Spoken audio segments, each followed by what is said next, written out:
Why aren't you drinking? I'm an essential worker. So I want to wait for a few more people to come on. Do you mind if I eat a snack? Ooh, what's that? So this is how we survive here at the warehouse because there's no flames. I can't cook meat all day, so I live on jerky when I'm here. What kind of Pat Lafrieda jerky is that? Today I'm having the steakhouse. Yesterday I had the teriyaki. Don't mind my mask. I have to keep it on at all times here. How many people are working at the warehouse right now? Right now there's 3 people in the office when you walk in. There's 3 guys doing Lafrieda home, and there's about 4 other people working on all the online orders, and me. Wow. I'm here working in the warehouse today. Yesterday was my first day back. I just want to let you know, and I want to let everyone know that who's watching right now, I straightened my hair for you.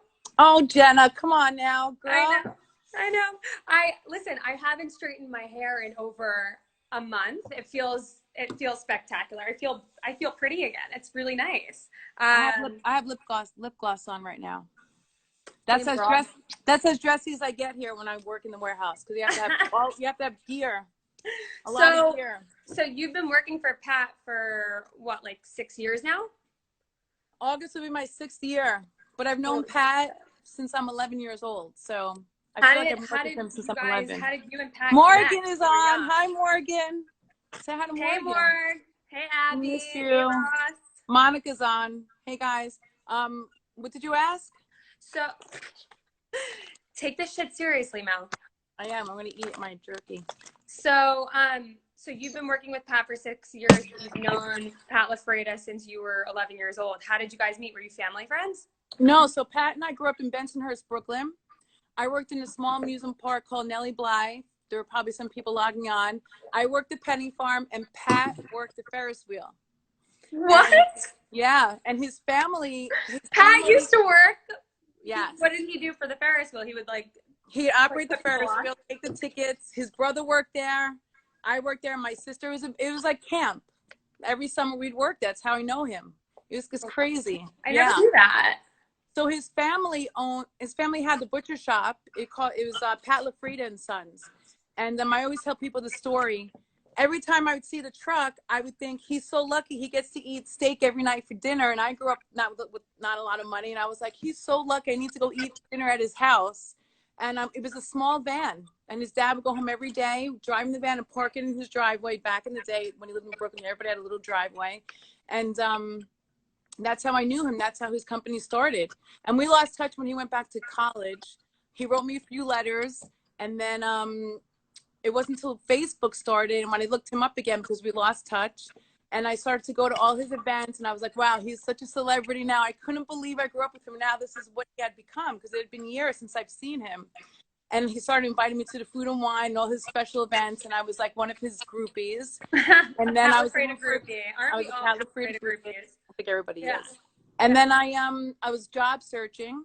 I need to get back in the industry, back to keeping myself busy. And I asked him if he could hire me. I gave him my resume. He didn't hire me off the spot. Resume, interview, everything. And I remember it was the middle of August. I got a text from him at 3 in.the morning because he works 24 hours. The warehouse operates 24 hours. He goes, Mel, you're hired. And ever since then, it's been amazing. It's been an amazing ride, a lot of ups and downs. Yeah. So tell me a little bit more about, obviously during these interviews and these hospitality roundups that I'm doing, like everyone wants to know what's going on right now during COVID and how it's affecting each individual business. Mm-hmm. Luckily for you guys and for Pat, you have this wholesale business and a retail business, and as a part of the retail business, you have Time Out Market, you have the Pensy, which I know is closing. Mm-hmm. You have City Field. Where else are you guys located? It's funny because a lot of people think that Pat's a meat purveyor, but like you said, we have a lot of retail spots, and we have our online retail, and we have our Amazon and our retail that we sell in supermarkets. Amazing. You guys are so lucky. A lot of businesses, especially food, like they only have their brick and mortars. And a lot of them haven't adapted to digital and virtual. They don't know what Gold Belly is. They don't know like some of them are doing delivery, right? But not everyone. A lot of the local mom and pop brick and mortars in the city and in other cities, they don't really know how to do delivery. Some of them aren't as technologically advanced as others. And, you know, during this time period of COVID, and it happened, you know, post 9/11 as well, like there's going to be a lot of winners and losers in the industry, and it's going to hurt bad, right? Like it's going to hurt bad. But I feel like someone like Pat and a business, you know, the business that Pat has built, you guys will be able to employ a lot more people once this is over, hopefully, right? Well, the great thing is right now for the company itself with Pat's Wholesale and our online Lafrieda.com and our retail, we're in ShopRite, we're in a lot of the supermarkets and Amazon and doing our partnerships with Shake Shack. Pat's able to keep people on, right? Which is great. And the other aspect, all the restaurants, so we have the Penzi Food Hall and we have 3 locations at Timeout Market. Unfortunately, they had to close like all the other restaurants. We know that we will open. Timeout Market was like one of the first to close, yes. Right? We closed the 4 restaurants in 3 days. It was really challenging for us. We really felt it. We felt the hit just with the staff and the food, like everybody had it. We know we'll open again, so we're excited. My staff is okay. I talk to them, call them every day. You're so good at that. Like really, like keeping up with your staff and making sure that they're okay, their family members are okay. Like you're like very, very amazing when it comes to that. A lot of people aren't, you know, as personable as you in this industry. Yeah. I think now is the best time to come together with your employees and make sure that they're okay, because there's just, well, the main thing is in the industry, Jenna, they work so hard, and we're very successful. I mean, opening 3 restaurants in less than a year at the market was crazy. Yeah. And because I had my team. Yeah. When we closed, we had 4 in 3 days, and closing the Penzi was very hard for us. We weren't ready for that. It was the busiest month that we were supposed to be open. And then after that, it was like leaving camp, you know, for the summer. And then it's all of a sudden everything's missing. And you're like, I just got back to work yesterday. I quarantined myself. But keeping in touch with them, calling them, motivating them, ask if their family's okay, seeing if they need anything. We have access. We can send them stuff if they needed it, or even, you know, just talk to them, make sure the personal messages, just to make sure they're okay. Because when we open and when the city opens back up, I need my team, and I know that they're going to come back and work for us and be there for Pat like we have. What's your best advice for employees, you know, working in the industry that aren't making any money right now? Obviously everyone's applying for unemployment, and that'll, you know, save us for a bit. And, you know, I'm in the same boat. Like I have to apply for unemployment tomorrow morning actually, and it's hard. I mean, you know, like not to like talk about me and what my role was, but you know, I was at Kotopi, which was a ghost kitchen company that started in Dubai, and they were, you know, we were ready to rock and roll once shit hit the fan with COVID, because we're a ghost kitchen. We should be able to, you know, secure with the deliveries, push out food and deliveries. But unfortunately, there was too many people in the kitchen. There, you know, someone was bound to get sick. We have 30 people working in those kitchens. We had 3. Yeah. So, you know, we couldn't risk it. So we shut down right when actually Timeout Market shut down. Mm-hmm. And I think that was the best thing that we could have done. But now it's like ghost kitchens are really like, everyone's doing it now. Like everyone is basically operating as a ghost kitchen. They're cooking in their kitchens with like 2 to 3 people, 1 person on dispatch, and delivering food to Uber Eats, etc. So through Uber Eats and all the other aggregators. So in terms of delivery right now, what are you guys doing to help, you know, promote delivery? Who are your partners? Are you working with any hospitals? Are you working with any relief funds? Like, what are you guys doing to kind of like help control the system? So Pat's main focus right now was to make sure we get all the Amazon. Like, remember, it was very hard to find meat and find any sort of product anywhere. So all of a sudden, our Lafrieda.com blew up. Wow. And so many people ordering their meals there. And it was the holidays. It was Passover. It was Easter. It was St. Patrick's Day. You guys have kosher meat? People buy brisket from us. Right. And for Easter, it was the lamb and the pork, everything. So the online sales went straight up. Amazon is out of control right now. So he's really focusing on those online sales to push, make sure those retail gets out, make sure the supermarkets are filled with our products.